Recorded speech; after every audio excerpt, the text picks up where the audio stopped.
We are south of Rolla, just a few miles, and we are at a piece of land, a grassland, that is currently stewarded or taken care of by John and Elaine Edgar. This piece of land is on a hilltop. There is this open area. There are trees, but they're scattered, and there's lots of sunlight hitting the ground. And those are the conditions that are needed for this ecosystem to survive. The grasses, the wildflowers, all the different species of plants. So we're looking at a grassland in the Ozarks. We're in the middle of a native planting and a restoration of 140 acres. Our goal was very simple. We wanted to restore this area to what it would have looked like pre-European settlement times. Grasslands in the Ozarks are, what they looked like are kind of these extending fingers with forests and woodlands and trees growing up in creeks, or in these areas that are valleys. There's more water, trees can grow, and that creates that ecosystem. But on these dry hilltops, there's this ecosystem, and it's really awesome to get to see an Ozark prairie, seeing it this far east in the state of Missouri. And it had about 4 phases. One was to get rid of fescue and invasives and replace that with native plants. And so we planted 35 species of forbs, 4 species of grasses, and the latest census we had over 400 different types of native plants here.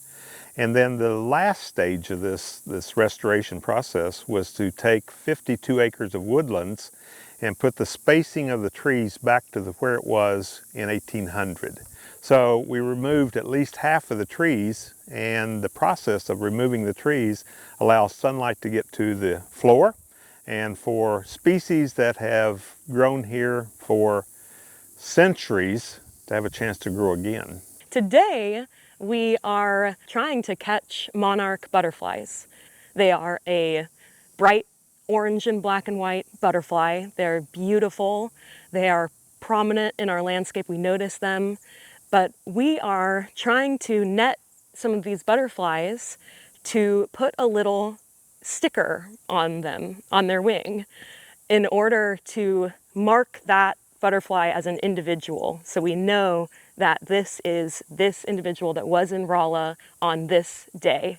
It's important to do this to study a pretty miraculous phenomenon, which is a long-haul migration of an insect that weighs less than an envelope, that flies thousands of miles over multiple generations. There are 3 purposes for what we're doing. One is education, because we believe that people need to see what it used to look like. Second is research. We have a lot of people doing different research projects here. And then thirdly, most importantly to me, is enjoyment. So we have about 5 miles of trails that are maintained, that people can walk through on a daily basis.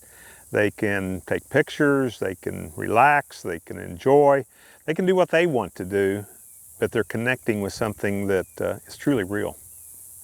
To get involved more with prairie conservation, you can first go to moprairie.org. That is the website of the Missouri Prairie Foundation, or give us a call, and we would love to connect you with either information on prairie restoration, if that is what you're interested in, or if you would like to help with prairie stewardship, which includes things like prescribed burns, or if you know of a prairie remnant that you would like to see protected in perpetuity, talk to us, call us. That is what we seek to do.